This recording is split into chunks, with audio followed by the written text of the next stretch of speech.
jueves. Seguro que la ayudantía estuvo genial, ¿cierto? El viernes. Las chicas son lo máximo.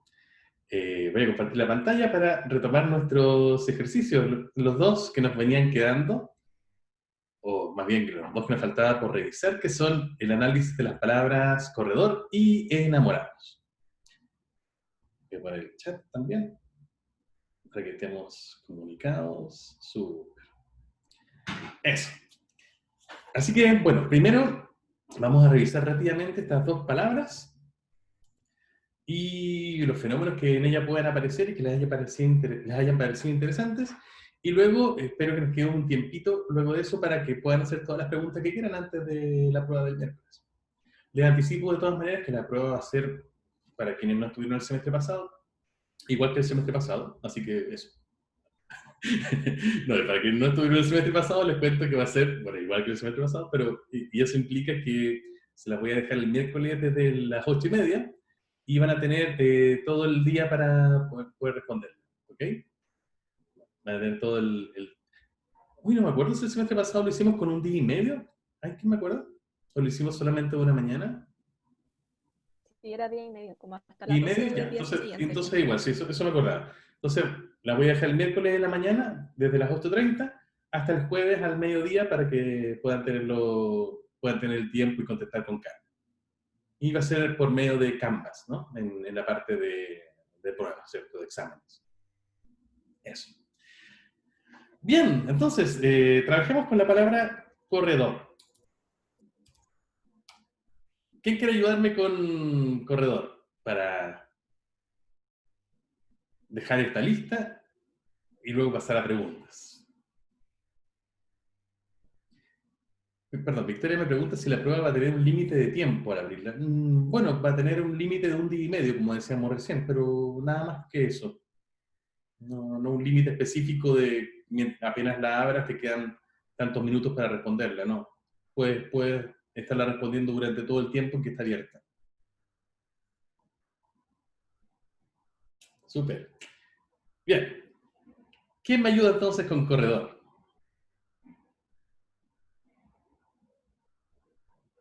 No debo.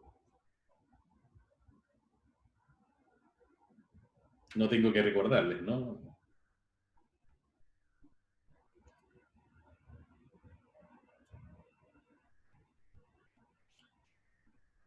Hoy, mientras se deciden, me encontré un meme muy bueno el fin de semana. Vean, el extranjero pregunta, oye, estoy aprendiendo español, ¿me ayudas a conjugar el presente del subjuntivo? Y el hablante nativo, ¿el qué? De un ejemplo muy bueno de cómo el conocimiento gramatical se puede ver de dos maneras, ¿no? Hay un conocimiento formal, que es el que nosotros estamos adquiriendo ahora, o que se aprende, ¿no? Y que obviamente, por ejemplo, los extranjeros aprenden cuando hacen un curso formal, por ejemplo, de español. Y otro que es el conocimiento innato, inconsciente, innato en muchos sentidos, pero sobre todo inconsciente de los hablantes, que saben manejar su lengua, pero no tienen la mayor parte de las veces ni idea de cómo lo hacen, ¿no? De las categorías, de los nombres, ni nada de eso. Y eso es esa es la gramática en un sentido, ¿cierto? Que nosotros en el otro sentido de la gramática estamos tratando de descifrar. En realidad todo lo que nosotros vemos en clase ustedes lo saben, en ese sentido innato. Lo que estamos haciendo es descubrirlo y formalizarlo, pero ustedes todos tienen conocimiento de esto como hablantes nativos. Bueno, eso es como el meme del día. Camila, cuénteme. Hola, profe. ¿Cómo estáis, Camila? Yo, bien, ¿y usted? Muy bien. Ya, yo lo puedo hacer. Eso, ídola. Cuéntame, Cami, ¿cómo lo resolviste? Yo lo puse como corre, como la raíz. Perfecto. Corre, raíz, perdón. Después puse dor. ¿Perdón? Sí, Ay, no te escuché bien. puse dor Dor, ¿ya? como sufijo. derivativo. Sufijo derivativo, perfecto. Y entonces ese sufijo le pongo ese guioncito adelante. Muy bien. ¿Qué más? Y usé como morfema cero por corredores. Ya, un morfema cero, Morfema cero como sufijo de número. sufijo flexivo, ¿cierto? De número. Ya, Singular. súper. ¿Tiene género? Sí, lo amalgamé a dor. ¿Por qué lo amalgamaste a Dor? Cuéntame. Porque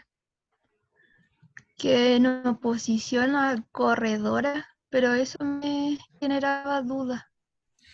Pero eso es una bonita pregunta. Eh, Porque dor se me hacía un sufijo derivativo, pero por la O, no sé. comprendo. Por la O de Or te dio la sensación de que podía estar relacionado con la idea del género, del género Sí, masculino. como de corredor y corredora. Claro. Mira, en realidad no es algo descabellado, porque en efecto, todas las palabras que llevan el sufijo dor son masculinas, en efecto. Así que no sería tan raro o tan imposible pensar en que acá pongamos entonces un sufijo flexivo de género, masculino, ¿no? Justamente por esa propiedad de que el sufijo dor siempre le da a todas las palabras con que lo llevan en su terminación, la palabra, termina siendo una palabra masculina, ¿no? Tenedor, comedor, no sé, deshacedor, no sé, ejercitador, Asador. asador, ¿cierto? Siempre termina siendo masculino. Sin embargo, entonces esto sería correcto, me gusta. Pero Constanza nos propone una alternativa. A ver, Constanza, ¿lo puedes decir? Sí, es que yo decía que quizás, como por ejemplo habíamos visto en otras palabras, como por ejemplo computador o computadora, ahí está la ausencia de la, entonces podríamos poner que es un morfema cero, pero referido como al género, y no en el número como en el caso del sufijo Perfecto. flexivo. Sí, a mí me gusta también esa alternativa, la que propone Constanza, ¿no? Dado que esta palabra corredor, mentalmente un hablante puede oponerla a corredora, y entonces sabe que al no tener la A se tiene que interpretar como masculino, ya que corredora sería el correspondiente femenino. Uno tiene también ahí mucha base para argumentar que eh, la ausencia de la A es la que nos da realmente el sufijo flexivo de género masculino.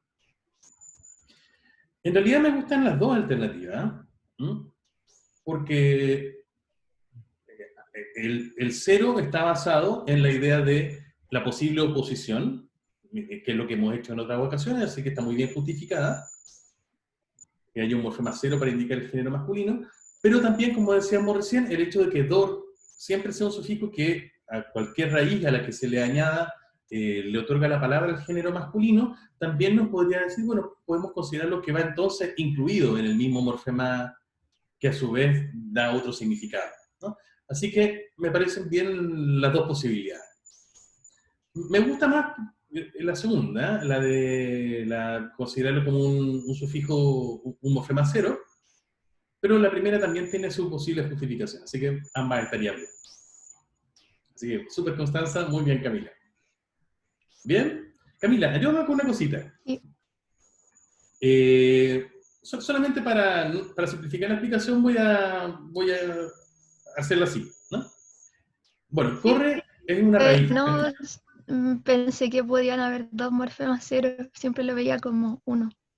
No, sí es posible. De hecho, por ejemplo, otro caso más claro todavía, si tú quieres, porque aquí, claro, no pueden estar los dos a la vez. Uno nunca diría algo así como corredora es, sino que diría corredoras, ¿cierto? Es un caso como Sí, el de, supongo, si tenemos la palabra león y tenemos su femenino a y su plural s, claro, el masculino singular sería en realidad león, y uno podría utilizar que hay una cero para el género y otro cero sí, verdad. para el número, ¿cierto? Porque en oposición a cada uno de esos uno interpreta el otro significado, el opuesto. Así que sí, se puede, no hay problema en que haya más de un morfema cero. Súper.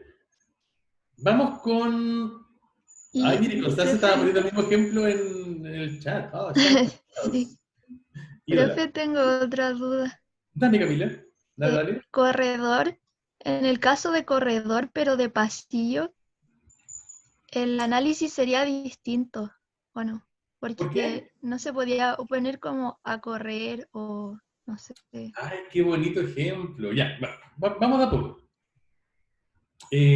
Primero, la raíz tiene este significado, ¿cierto?, de moverse rápidamente con los pies o algo así, ¿no? Sí. O trasladarse, bueno, perfecto. Y los sufijos flexivos ya hemos puesto significado. Pero me interesa mucho lo que dijiste recién. ¿Cuál es el significado de dor, de este sufijo derivativo? Ya que es un sufijo derivativo, ¿qué significado añade? ¿Qué tipo de palabra Como crea? que es como el que lo hace, como el que corre, o en caso de, no sé qué otra palabra es, como el asador sería Claro, como es el como, asa, perfecto, como es que como le atribuye esa característica. digamos, la persona que hace lo de la raíz, Sí, algo así. ¿cierto? Y eso en corredor sería la persona que corre. En asador es la persona que asa, ¿cierto? En Sí. comedor es la persona que come. Labrador, como dice Antonia en el chat, es la persona que labra. El animador es la persona que anima. Ya, perfecto. Ya, súper bien. Entonces, dor es algo así como persona que hace lo que está indicado en la raíz. Pero Camila nos apuntaba algo muy interesante, y es que corredor no solamente puede significar una persona que corre, sino que también, ¿qué otra cosa puede significar, Camila? Como una especie de pasillo. Claro. ¿Dónde más tenemos eso? ¿Dónde más tenemos algo que Dor aporta otro significado que no sea exactamente la persona que hace lo de la raíz? Y un significado quizás parecido a lo que pasa en corredor en el sentido de un pasillo. Comedor, nos dice Constanza, ¿cierto? Un comedor, fíjense, puede ser una persona que come. Por ejemplo, yo soy muy buen comedor de galletas, por ejemplo. Y puede ser también, y quizás más frecuente, el lugar donde se come. El elevador, ¿cierto? Que puede ser la persona que eleva, y también puede ser el lugar donde alguien es elevado, como el ascensor, ¿no? Velador, de hecho, dice Antonia, muy buena, que puede ser una persona que está velando, aunque eso es más infrecuente, no es muy usual, pero sobre todo el lugar donde uno pone las cosas mientras vela, es decir, mientras aún no está dormido. Eso está igual, está un poquito oscuro, ¿no? No es tan claro, pero no es tan difícil de desentrañar. Así que fíjense, no es tan raro que las palabras que tengan este sufijo dor adopten como una doble posibilidad de significado. Por un lado tenemos la persona que hace lo que está indicado en la raíz, y por otro el lugar donde se hace lo indicado en la raíz. De hecho, tengo un meme muy bonito a propósito de esto.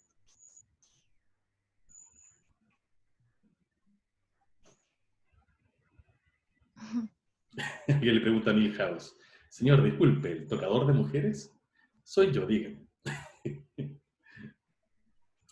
Que obviamente la palabra tocador, ¿cierto?, está interpretada en dos sentidos, ¿no? La persona que hace la pregunta luego hace la pregunta con respecto al sentido del lugar donde alguien se retoca, es decir, se maquilla, se arregla, ¿no? Un eufemismo para el baño. Y por supuesto, Milhouse lo interpreta como la persona que hace lo de la raíz, es decir, la persona que toca. Eso. Bien, entonces, este dor en realidad tiene dos significados posibles. La persona que hace lo de la raíz y el lugar donde se hace lo de la raíz, digamos. Y estos significados obviamente no se dan al mismo tiempo. En eso se diferencia de la amalgama, ¿cierto? Porque en la amalgama, que por ejemplo teníamos un ejemplo recién, la amalgama son dos significados que se expresan a la vez. Por ejemplo, puedo expresar un significado de flexivo del género, por ejemplo, y otro significado como la raíz o cosas así. En cambio acá son dos significados que o está uno o está el otro. Son dos significados alternos, podríamos decir. Este fenómeno, en el cual tenemos un morfema que puede significar una cosa u otra distinta, es decir, aportar un significado u otro diferente, es conocido como sincretismo.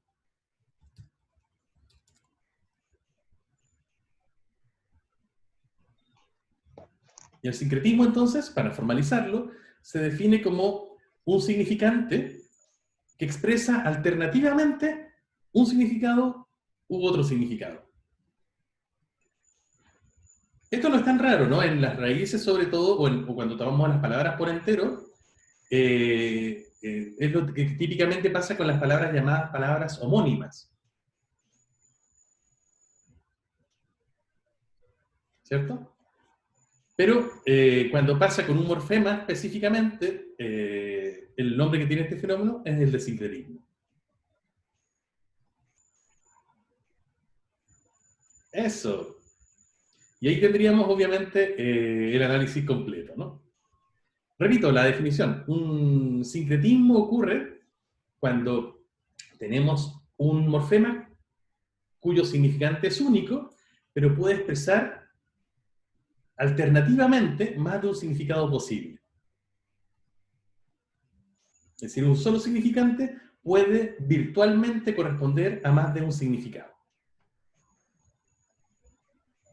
Otro caso muy parecido, de hecho, sucede con el sufijo ero. Por ejemplo, en la persona, un joyero, por ejemplo, puede significar tanto la persona que fabrica joyas, un orfebre, pero también puede significar el lugar donde se guardan las joyas. O un librero, ¿no? Que es la persona que vende libros, por ejemplo, pero también puede significar un estante, donde la persona guarda los libros. Así que también en ero tenemos un morfema sincrético, es decir, que puede expresar más de un significado virtualmente, no los expresa al mismo tiempo, sino que los puede expresar. Muy bien. No mucho más con esta palabra. ¿Alguna pregunta? La había puesto esencialmente para descubrir ese fenómeno que ustedes encontraron muy bien. Ok, súper. Vamos con la otra, con enamorados. ¿Quién me ayuda con esta? Muchas gracias, Camila, por ayudarme con la anterior. De nada, profe. Gracias a usted, Camila. Bueno, ¿algún enamorado o alguna enamorada que me ayude con enamorados? La persona que levante la mano ahora es porque está realmente enamorada. Oh, qué curso más triste. No hay ningún enamorado. Etier nos dice, el amor es una farsa. Oh, te equivocas, Etier. El amor es lo más, es lo más honesto del mundo. Es la mayor verdad de la vida. Ludwika está enamorada de la acuarela. Muy bien, yo también. Y Anaís está enamorada de sí misma. Pero eso es un buen amor también. Ya, ¿quién me ayuda? ¿Quién me ayuda con enamorados?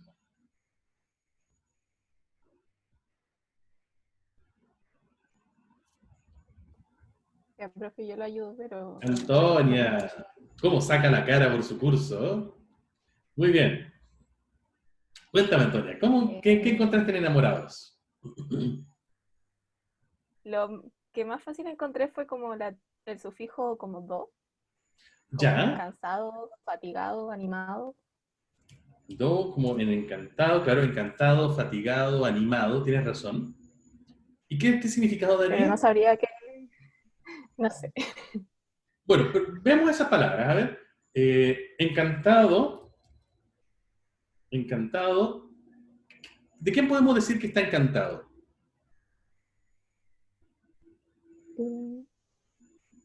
¿De una persona? ¿Alguien está encantado? ¿Sí? ¿Cuándo decimos de una persona O, que está encantada? eh, No no solo sé, como Antonia. cuando algo le gusta, como Sí, cuando algo le gusta mucho, no sé. exacto, ¿cierto? Cuando a alguien le gusta mucho algo, o como dice Constanza, está maravillada, o Etier dice agobiado, está negativo Etier hoy día, ¿eh? Así que dice hechizada, claro. Fíjense que si alguien está encantado, es porque ha sufrido los efectos del encanto. Si yo encanto a alguien, entonces esa persona queda encantada. ¿Cuál era el otro ejemplo que tenías, Antonio? Cansado.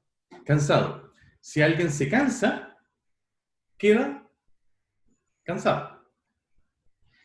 Entonces tenemos, si yo encanto a alguien, ese alguien queda encantado. Si yo me canso, yo quedo cansado.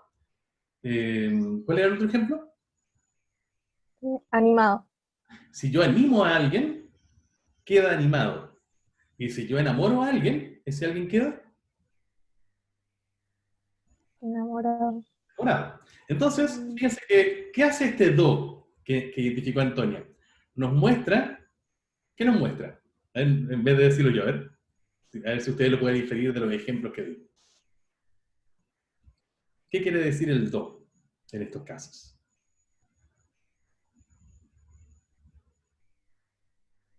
Muy bien, Martina, como el estado de una persona. Súper. Pero no cualquier estado, porque, por ejemplo, un estado como, no sé, si yo digo chileno, por ejemplo, es un estado. O sano, por ejemplo, también es un estado. Pero es un estado muy especial lo que nos dicen las palabras cansado, enamorado. No necesariamente sentimental, porque cansado no es exactamente sentimental. Pero Elena nos dice algo importante. Es como un estado resultante, es como el estado que es el efecto de lo que hace la raíz. Si yo canso, la persona queda cansada.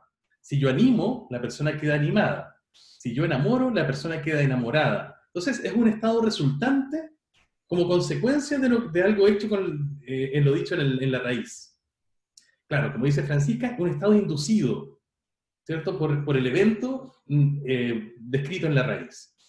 Entonces, un enamorado es la persona que ha sufrido el efecto del enamorar.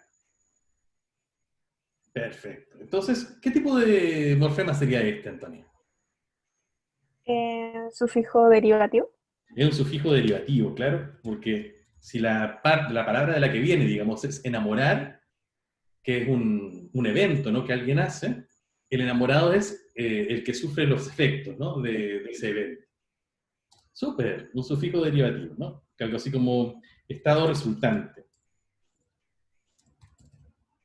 del provocado por la raíz, por modo decirlo. Súper, muy, muy bien. ¿Qué más encontraste, Antonio? El prefijo en. Ya, el prefijo en. ¿Qué significa en? Lo ¿Dónde que más lo uno quiera, encontramos para compararlo? como ensanchar, Perfecto, podemos o compararlo con embotellar, ensanchar. o ensanchado, o embotellado. Claro, en ensanchar, ensanchado, claro. Embotellar también, aunque ahí está con una ligera alomorfía, ¿cierto? Eh, Engrasado también. Engrasar o engrasado, súper. Ya, me gusta. ¿Y qué significado daría este sufijo? Bueno, ahí tenemos otro ejemplo. Nos da Yubitsa entristecido, por ejemplo. Enrabiado. Súper. ¿Qué significado daría este sufijo? Digo, este prefijo, perdón. Eh, Creo que es como que transforma no sé, como el verbo en otra cosa, ¿Qué como, verbo? no sé, como que transforma algo, como en anchar, como que le pone el en, no sé cómo explicarlo, como en amor, Comprendo, enamorado, comprendo, pero pero no sé. amorar y anchar no existen, ¿no? No son palabras del O sea, español. como amor Ya, o amor. ancho, Entonces, la raíz sería aquí amor, ¿no? sí. Perfecto. Y tenemos eh, en que tú nos dices que es como que transformar la raíz, que significa este sentimiento afectivo o algo parecido, en un verbo, ¿no? Esa sería la idea, como transformar este sustantivo que nos indica este sentimiento en un evento. Claro. Pero eso nos dejaría en amor. Aquí pasa algo raro, ¿no? Fíjense en todas estas palabras que ustedes han dado. Ensanchar, embotellar, engrasar, entristecido, entristecer, enrabiado, enrabiar. Algo pasa acá, si ustedes se fijan. Por ejemplo, tomemos embotellar. ¿Cuál es la raíz de embotellar? Botella. Botella, ¿cierto? Y embotellar es hacer que algo esté dentro de una botella. Engrasar, la raíz es grasa. Y engrasar es poner grasa sobre una superficie, ¿no? Entristecer, la raíz es triste. Y el significado de entristecer, que del que después viene entristecido, por supuesto, así que voy a poner entristecer mejor, es hacer que otra persona se ponga triste. Así que es cierto, en todos estos casos en que tenemos este en, tenemos la idea de que tomamos la base de la raíz, botella, grasa, triste, ancho también, o rabia, y con el en formamos un verbo, un evento del que la raíz forma parte, ya sea hacer algo más ancho, poner algo dentro de una botella, ponerle grasa a algo, volver triste a algo, o poner rabioso a algo, ¿cierto? Y en todos esos casos está en. Pero el problema, o lo raro, es que en ninguno de estos casos parece que el en actuara solo, porque no tenemos la palabra ensancho, a no ser que sea la conjugación del verbo ensanchar, que creo que es lo mismo, ¿no? Tampoco tengo embotella, salvo que sea ella embotella algo, pero es embotellar. Tampoco tengo engrasa, lo mismo, ni en triste, y ese sí que no existe, en triste no existe, ni en rabia, salvo como una conjugación del verbo enrabiar. Entonces es como si el en no actuara solo, ¿no? Es como si el en actuara al mismo tiempo que otra cosa. Es decir, que como si tomo, por ejemplo, engrasar, si la raíz es grasa, para formar el verbo relacionado con esto, no puedo crear engras, porque esa palabra no existe. Tampoco puedo crear grasar, porque esa palabra tampoco existe. Sino que tengo que crear engrasar.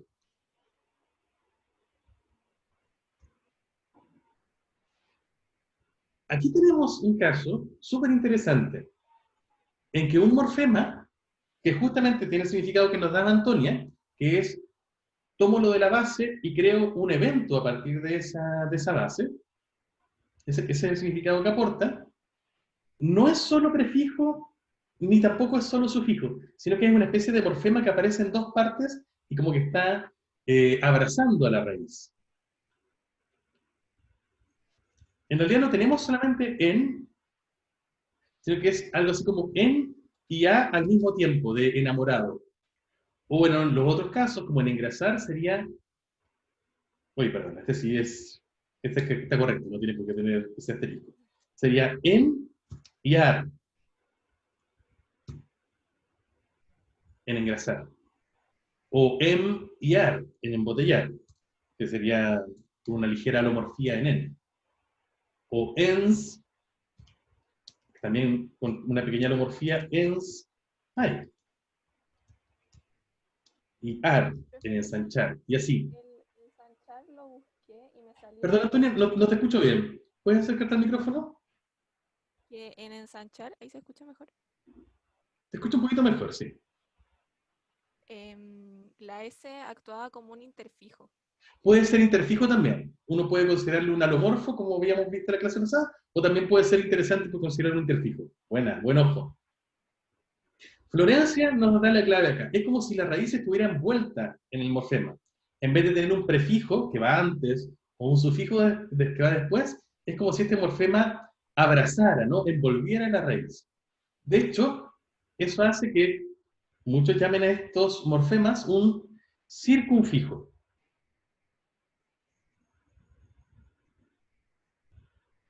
Es decir, una especie de morfema que tiene un solo significado, pero como que se desdobla, ¿cierto? Aparece en dos partes en el significante. Y es muy común en palabras del español.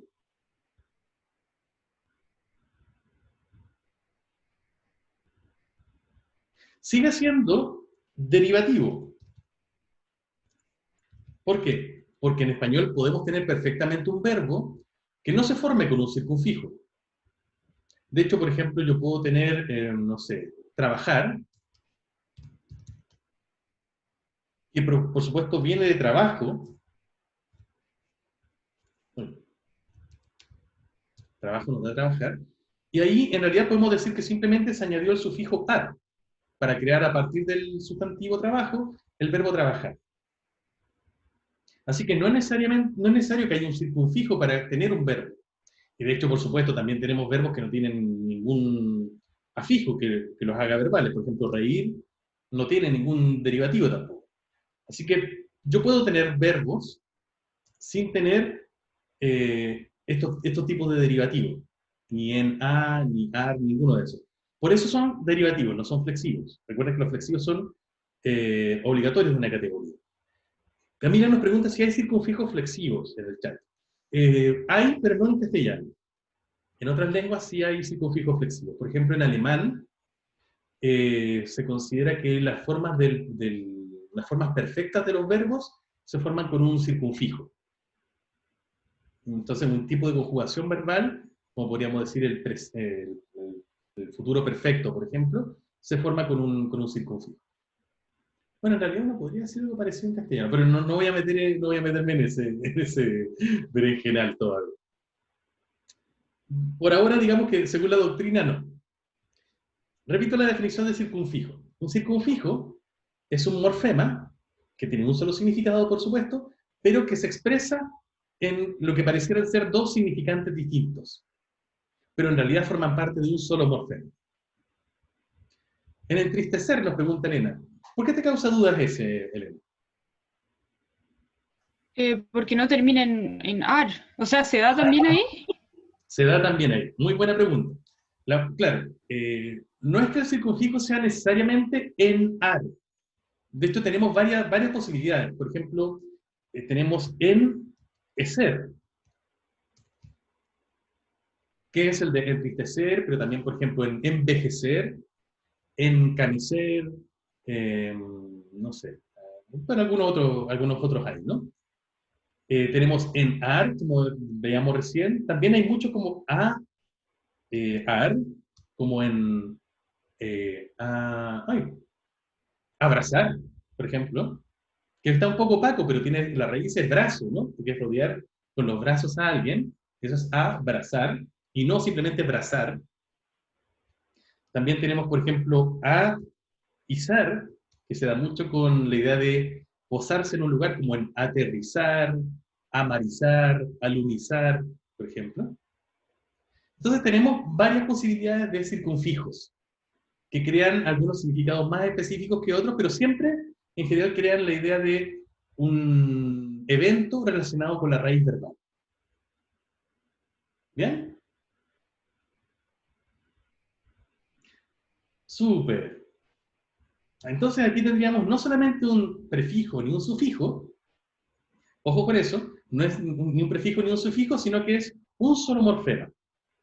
No son dos, sino que por eso los presentamos aquí como uno solo, aunque aparezcan en dos partes. Es como un ser que tuviera dos cuerpos pero una sola alma. ¿Y qué otra cosa es el amor? Así que está muy pertinente el ejemplo, ¿no? Eso es un circunfijo, ¿bien? Profe, Sí, Florencia. ya, sí, tenemos que el sufijo do es el estado resultante provocado por la raíz, amor es la raíz que se tiene efectivo, y el circunfijo en a, ¿qué vendría significando? ¿Qué aporte? Perfecto. ¿Cuál es el significado de, entonces de esto? Lo que hace en a es crea un evento a partir de la raíz. Porque recuerden que este do siempre se creaba a partir de eventos, de acciones en general. Si alguien enamora, el otro queda enamorado. Si se cansa, queda cansado. Si entristece, el otro queda triste.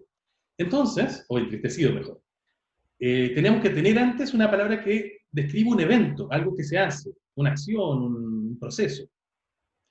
Pero amor no es un evento, es un estado.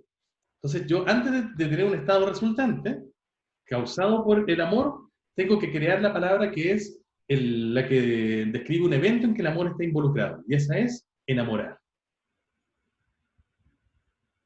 Entonces, si quieres tener como la historia de la palabra, que con esto vamos a trabajar más en la unidad siguiente, sería algo así como amor, que nos da enamorar, que sería la acción creada desde el amor, y luego el enamorado, que es el que ha sufrido los efectos del enamorar, o enamorarse. Entonces lo que hace en A es esto, crear un evento a partir de la raíz, y el do luego es el estado resultante de ese evento. Entonces voy a cambiar esto en realidad, el estado resultante del evento, de este evento creado a partir de esto. ¿Bien? Ignacia nos pregunta que no cacha bien a qué se refiere la A en el circunfijo. La A de acá, en realidad, si te fijas aquí en embotellar o en engrasar, habíamos puesto que el circunfijo está formado por en-ar. Eso es una pequeña ficción, en realidad, porque es así en el infinitivo, engrasar, por ejemplo. Pero dependiendo de la conjugación del verbo, por ejemplo, yo engraso algo, en ese verbo, conjugado como yo engraso, sería en-o. Porque así aparece en ese verbo en particular. En engraso, quiero decir, ¿no? Si fuera engrasé, por ejemplo, en el pasado, ahí, tendría que ser en e. Es decir, la segunda parte del circunfijo va tomando diferentes formas dependiendo de cómo aparezca conjugado, ¿no? Por ejemplo, en un verbo. ¿Bien? Eso. Y Yubitsa tiene una pregunta interesante, porque yo creo que estamos listos con la parte de enamorado, ¿no? Pero voy a dejar la pregunta de Yubitsa para un segundo más, porque creo que nos falta una cosita más que nos iba a decir Antonia, porque nos faltó una parte de la palabra enamorados. Porque ahora hemos resuelto amor, en A y do. Súper. Pero nos quedaría la S. Sería Más cerquita el micrófono, Antonia, por favor. el número plural. Perfecto, ¿cierto? La S. Flexivo. Eso, es un sufijo flexivo de número plural. Súper. Y ahí Yubitsa nos tiene una pregunta. Yubitsa, ¿tienes micrófono o te la leo yo? Hola, Hola, Yubitsa. Cuéntanos. ¿Qué crítica tienes? lo que pasa es que en el sufijo do quería saber el tema de separar el dos, porque enamorados también se puede oponer a enamoradas o enamorado, entonces en el do La sacar separación de la género S, y número.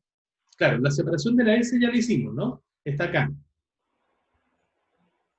Pero tú dices que do también que do en realidad no es un morfema único, sino que tú también lo separarías en dos morfemas. ¿Te sigo, Yubitsa? Sí, súper. Y uno sería el que expresa esta idea del estado resultante, por ejemplo, que está en enamorado y también en enamorada. Y probablemente entonces, si seguimos eso, tendríamos también la O, que nos indicaría, Yubitsa, Masculino. eso, el sufijo flexivo de género masculino. Claro, porque puede oponerse a, ¿no? De enamorada y enamoradas. Entonces, ordenándolo ahora más o menos por la forma, por el orden en que aparecen en la palabra, tendríamos algo así, ¿no? Un poquito de... no exactamente el orden porque tenemos un circunfijo, pero más o menos así. tendríamos en A, que es un circunfijo derivativo que crea un evento a partir de la raíz es amor, y entonces tenemos enamora, o enamorar, que es la idea de causar que alguien sienta amor, la D, que es el efecto, enamorado, que se tiene que combinar con enamorado o enamorada, para indicar la idea del sufijo masculino más o femenino, y la S finalmente para indicar el plural. Ahí tendríamos todo el análisis de esta manera. Y con eso terminamos con todas las posibilidades y todos los tipos de morfemas. Que ahora sí ya no tenemos ninguna sorpresa más. Antonia, cuéntanos. Que tenía una duda con respecto a eso del género. Cuéntanos, ¿por qué te causa duda? O sea, no en ese caso, sino en general. ¿Solo se separa un sufijo cuando hay una oposición con el género? Solamente ahí vamos a hacerlo, claro, porque ahí es donde tenemos claro que es la ausencia de algo la que me está informando de un significado. Solamente en esos casos tengo por ejemplo, si yo tuviera, por ejemplo, por poner un caso, la palabra sol, en castellano, yo sé que es una palabra masculina, porque genera concordancia masculina, ¿no? Un sol luminoso, por ejemplo. Pero yo no podría indicar que acá hay un morfema como la L o como la O, o que hay, no sé, una ausencia que me genera un significado de masculino, porque no hay nada a lo que oponerlo. ¿Cierto? No tenemos una sola que significara algo así como un astro que rodea la Tierra. No, no que rodea la Tierra, perdón. Oye, estoy pre-Galileo. Pre-copernicano. Perdón, un astro del cielo, ¿no? Que fuera femenino. Supón que tuviéramos la luna y lo hubiéramos denominado en español la sola, por ejemplo. Ahí podríamos tener, ¿cierto? Quizás un base para indicar que sol deberíamos dividirlo en la raíz, que significa algo así como astro del cielo, y A significa femenino, y la ausencia de A significaría el masculino. Ahí podríamos tener una base para eso. Pero no tenemos eso en castellano, así que aquí está el sol mismo en la raíz nos da el significado de masculino. Y por lo tanto podríamos decir que ahí el significado de masculino está amalgamado en la raíz. Sin embargo, si tenemos, como teníamos recién, una palabra como león, yo sé que es masculino porque puedo ponerlo a algo que podría haber estado en su lugar, que es leona. Entonces ahí tengo base para indicar que la ausencia de esa A es la que me está señalando, aquí esta palabra es masculina. Siempre entonces vamos a postular que es una presencia, perdón, que es la presencia de algo o la ausencia de algo la que esté significando algo, pero siempre tiene que hacerse en oposición. ¿Bien, Antonia? Ya, que me surgió la duda con uno de los ejemplos que nos dio las ayudantes, que era corazoncitos. Corazoncitos. Porque ahí, sí, porque el hito no siempre es hito, sino puede ser ita, pero no hay una oposición como a corazoncitas. ¿Verdad? Uy, que está divertido ese ejemplo. Entonces ahí yo lo separé como it y o. Claro, pero no se puede no sé hacer si es... Sí. Está curioso ese ejemplo. Mira, Sí, la ayudante nos pusieron ejemplos muy complicados, la verdad. Voy a dejarlo ahí. Son malvadas. Pero consuélense sabiendo que no va a haber cosas tan terribles en la prueba. Es un ejemplo bonito, porque típicamente los diminutivos se pueden dividir como tú lo estás haciendo, Antonio. Por ejemplo, si yo tengo, no sé, un niñito, ¿cierto? Típicamente el diminutivo no es ito, sino que es it o it a. Y entonces tenemos una parte que es el diminutivo y otra parte que indica el sufijo flexivo de género. Ya sé que lo que pasa en esa palabra. Que está bonito, me desafió. Sucede que corazón, que es la raíz, ¿cierto? Claro, lo que dice Camila, que es lo que pasa con palabras que tienen un género, pero tienen ese género siempre. Corazón es masculino siempre. independientemente de si es el corazón de una mujer o de un hombre. Pero también un jarrón, por ejemplo, siempre es masculino, o una mesa, siempre es femenina. Y eso hace entonces que cuando yo le pongo un diminutivo, ese diminutivo lleve amalgamada ese género. Y ahí tampoco Entonces hay... no habría que, No no habría habría que que dividirlo, tendría que ser como hito. Exacto, porque ahí no hay oposición Ya. posible. Solamente lo dividiríamos cuando hay la posibilidad de oponerlo a, por ejemplo, en niñit o niñit a, en esos casos. Pero no en, como dice muy bien Camila, no en mesita ni en corazoncito. Exacto. El mesito es el mes chiquitito. Oh, qué tierno. No, ¿cuándo has hablado de un mesito? Mentira, Ignacio, que lo usas. Puras mentiras. Chicos, ya, hasta ahí con los ejercicios. Sé que tomamos harto tiempo en esto, pero los vimos bien en profundidad.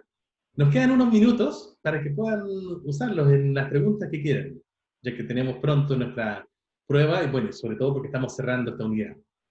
Algo muy importante, antes de pasar a sus preguntas, es que de ninguna manera he querido que ustedes se transformen como expertos, analistas morfológicos, porque eso es difícil en realidad, ¿no? Hay muchas cuestiones complicadas en la morfología del español y muchas de las preguntas que ustedes hacen no son porque sean fallas de ustedes, sino porque hay fenómenos que son complejos de ver. Y hay muchos, de hecho, por ejemplo, las amalgamas, o si algo, hay un morfema cero o está amalgamado, son discusiones que no son fáciles de resolver ni siquiera para la gente que se dedica a esto. Así que yo no quiero que ustedes sean expertos y que yo les dé una palabra cualquiera y ustedes sean capaces de dividir, ¿no? Lo que quiero es que sean capaces de conocer bien cuál es el procedimiento que podemos aplicar para llegar a hacer estos análisis y que conozcan los fenómenos relacionados con esto y sobre todo que sepan que cuando estamos haciendo esto estamos de alguna manera replicando lo que hace un hablante cuando se enfrenta a una palabra transparente de la que no sabe el significado para poder llegar a ese significado. Ese ha sido el centro de todo este estudio. Bien, Etienne nos pregunta cuántas preguntas tendrá la prueba. Yo creo que unas 6 más o menos. No es muy larga. ¿Antonio? Sí, de nuevo yo. Es que tengo varias preguntas en realidad. Una es si el reanálisis es lo mismo que la etimología popular. Sí, son dos nombres para lo mismo. Tanto el reanálisis como la etimología popular significan como volver transparente, pero con una hipótesis equivocada, algo que originalmente está opaco. Sí. Ya, perfecto. Y la otra es la diferencia entre signo y morfema, que me quedo dando vueltas. Entre signo lingüístico y morfema. Mm. Súper, esa es una muy buena pregunta. ¿Alguien me ayuda con esa? Porque eso lo vimos. ¿Cuál es la diferencia entre un signo lingüístico y un morfema? Es que se supone que el morfema es como la unidad mínima de la primera interpretación del lenguaje y el signo lingüístico, como lo vimos en lingüística, es una entidad de dos como caras, por decirlo así. Tiene por un lado como el significado y por el otro el significante. Muy bien, pero ahí quedan claras las diferencias, pero no muchas las semejanzas. Y de hecho tienen una semejanza, el signo lingüístico con el morfema. Todo lo que dijiste está correcto, pero no resalta tanto la semejanza que hay entre un signo lingüístico y un morfema. ¿Cuáles son esas semejanzas? Martina nos dice si un signo lingüístico se constituye por un morfema. No exactamente. Yubitsa tiene la respuesta y lo dice así como muy apurada. A ver, Yubitsa, ¿cuál es la respuesta?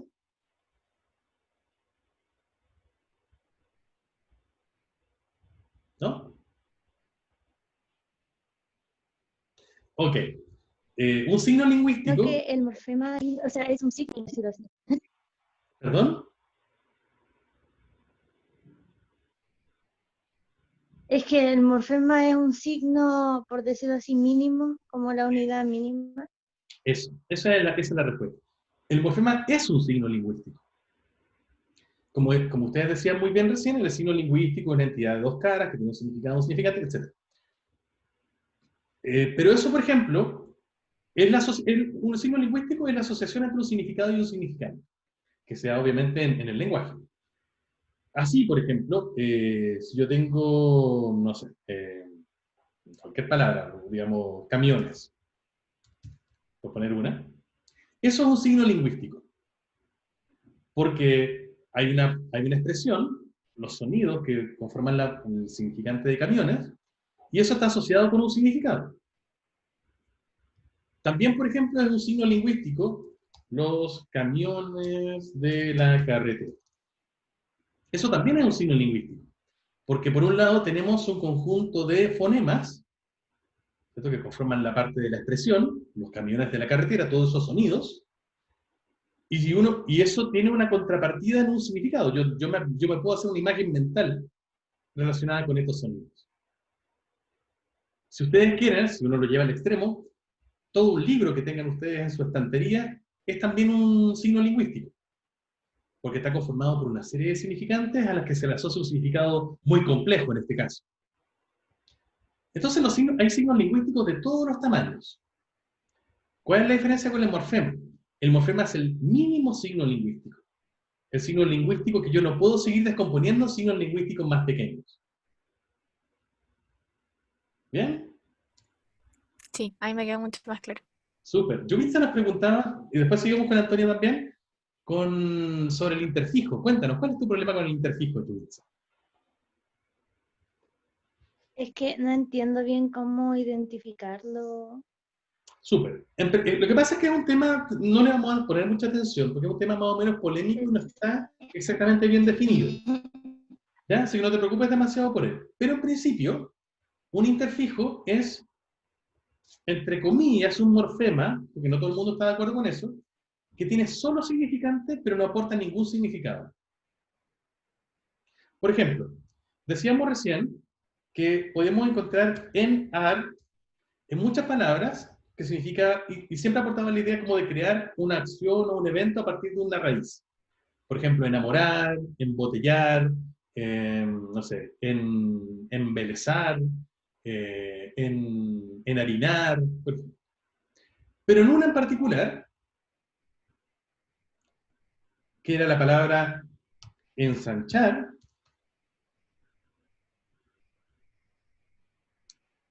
no añadíamos enanchar. Bueno, de hecho, sí, hay gente que dice enanchar, ¿cierto? Y me parece muy bien.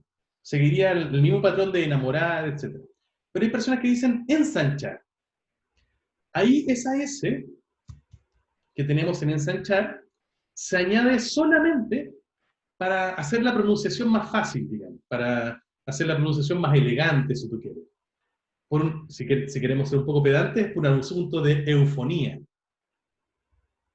para hacer el sonido más agradable. Pero no aporta ningún significado específico. En otras palabras, enanchar y ensanchar son sinónimos. Esa es entonces que aparece ahí entre medio de dos afijos, podríamos decir, o entre medio de otros dos morfemas, en este caso la primera parte del circunfijo en ar y luego la raíz de ancho, y aparece solamente para, digamos, facilitar la pronunciación, es un caso de un interfijo. ¿Bien? Ya. Constanza tiene otra pregunta. Sí, ya. Esto es una corrección que me hace Constanza y tiene toda la razón. Me dice que por qué hablo de verbos terminados en ar, er o ir, cuando yo dije el semestre pasado que son infinitivos. Asumo que usted tiene toda la razón, querida Constanza. Eso no son verbos, son infinitivos. Eso es una manera un poco tramposa, pero es para hacerlo más rápido, ¿no? Claro, no hay ningún verbo terminado en ar.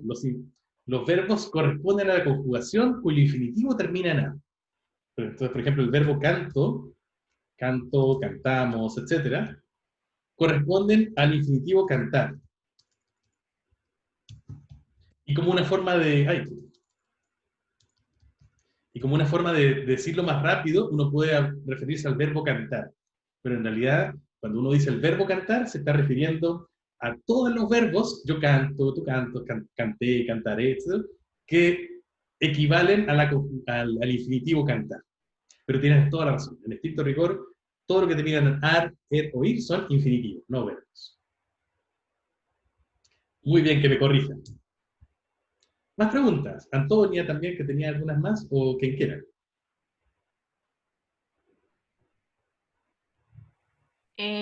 Solo tengo una, pero no sé si es tan relevante la verdad. Que si la estructura irregular se refiere a que una palabra es opaca o que está amalgamada. O a otra cosa. ¿A qué se refería la estructura irregular? No sé si muy... Ah, ya. Estás pensando en los ejemplos como del verbo soy, del que vimos en Sí. algún momento, ¿no? Ya, más que estructura irregular, que eso entiendo lo que quieres decir, pero no se dice mucho. Esos son típicamente llamadas conjugaciones irregulares, o verbos de conjugación irregular, o simplemente verbos irregulares.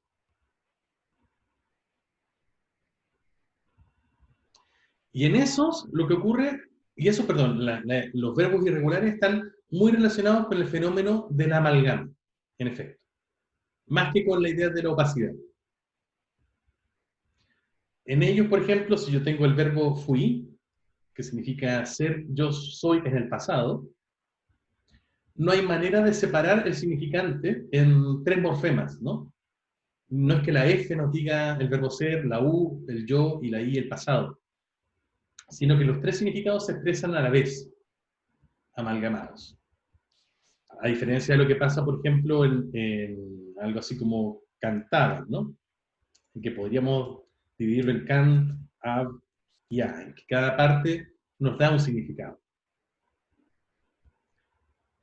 Por eso cantaba, igual que nadaba, saltaba, abrazaba. Son regulares porque siguen una regularidad, se conjugan de la misma manera porque van añadiendo los mismos tipos de morfemas. En cambio, fui no sigue esa regularidad porque todos los significados se expresan amalgamados en un significante. Y eso es muy poco predecible. Por eso justamente se llaman irregulares. Vamos a volver sobre esto de todas maneras cuando estudiemos el verbo, ¿no? Es otra manera justamente de hablar o de entender por qué hay verbos regulares e irregulares en la ley. Gracias a usted, Ludvika. Pero lo dice como si te estuvieras despidiendo. Igual nos podemos quedar un minutito más. A no ser que tengas que ir.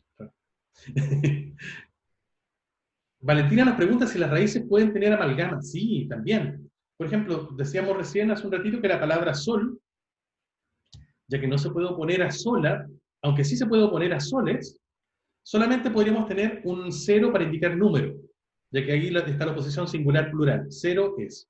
Pero el género probablemente tendríamos que decir que está amalgamado en la raíz.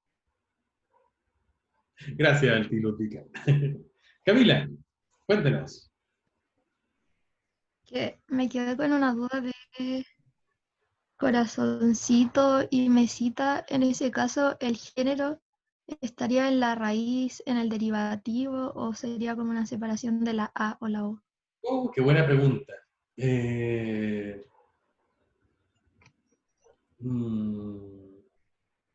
No te podría dar una respuesta inmediata, sabes que no lo sé. Es una de Es esas... que veo como todas las opciones posibles. Mira, yo me tiraría más porque está amalgamado en la raíz, a pesar de como que se expresa en el derivativo. Pero yo diría que me tiraría más porque está en la raíz, porque es justamente ese,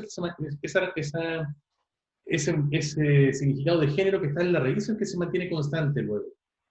Pero es una buena pregunta. No sabría bien cómo responderla. Deja de pensarlo un poquito más, a ver si te puedo dar una respuesta más adelante. Ya, gracias, profe. Bien, una última pregunta antes de irnos.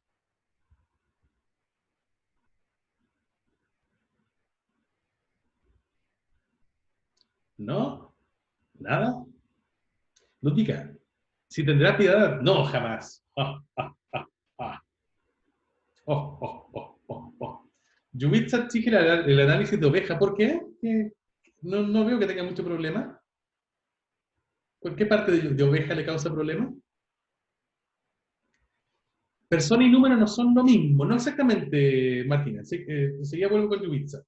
No, persona, el número solamente tiene dos significados posibles, singular y plural. En cambio, persona hay al menos 6 posibles. Está yo, tú, él, ella, nosotros, vosotros, ellos. Entonces, hay más posibilidades para la persona que para el número. ¿Bien? Ah, Ludvika pregunta por ovejo. Bueno, ¿usted es ovejo? Mira, en realidad es más sencillo de lo que parece. Si una persona efectivamente dice con normalidad, es parte de su habla, ovejas y ovejos, entonces el análisis de ovejas sería raíz, o masculino y es plural. Si para una persona, disculpen, plural, o ovejas, ¿no? Femenino y plural. Pero si para una persona la palabra ovejo no existe, yo diría que en ese caso entonces la A formaría más bien parte de la raíz y tanto el significado de la raíz como el género estarían amalgamados en el significante oveja. Es muy parecido a la pregunta que nos hacía Antonia hace un ratito. Solamente vamos a hacer la división de esta A, por ejemplo, para indicar si significa género, cuando podemos oponerla a algo. Y si tú en tu lengua habitual no haces la oposición oveja, ovejo, entonces esa A no está aportando ningún significado y por lo tanto no es lícito considerar que sea un morfema. ¿Bien? Chicos, ya, no les quito más. Una última pregunta. Ya, Liz, ¿quién me hace la última pregunta? Yo, que para contrastar las palabras en la prueba, ¿lo vamos a hacer como lo diría la señora Juanita o como lo diríamos nosotros? Porque, por ejemplo, yo igual digo corazona y lo tengo súper incorporado, entonces me acordé que, claro, corazona en verdad no se usa tanto. Claro, habría que pensar más bien en cómo lo hace la generalidad de los hablantes, ¿no? Sin embargo, si en uno tú quieres igualmente proponer un análisis distinto y dices, esto lo estoy haciendo porque yo efectivamente hago esta oposición, podría ser aceptado siempre que lo justifiques de esa manera. Pero en la generalidad de los casos, lo que vamos a tratar es hacerlo como lo haría, como tú dices muy bien, como la señora Juanita. Exacto. Bien, queridos amigos, les mando un beso grande a todos, un beso grande a todas, un beso grande a todos. Volveremos a hablar de eso también. Que tengan una excelente semana. El miércoles les dejaré la prueba. En realidad ya no nos vemos hasta de vuelta después de mucho rato, porque después hay una semana de... Así que lo voy a echar de menos. Échenme un poquito de menos. Ustedes también. Besos. Cuídense mucho. Adiós, profe. Chao. Chao, Chao, profe. gracias. Cuídense. Buen 18.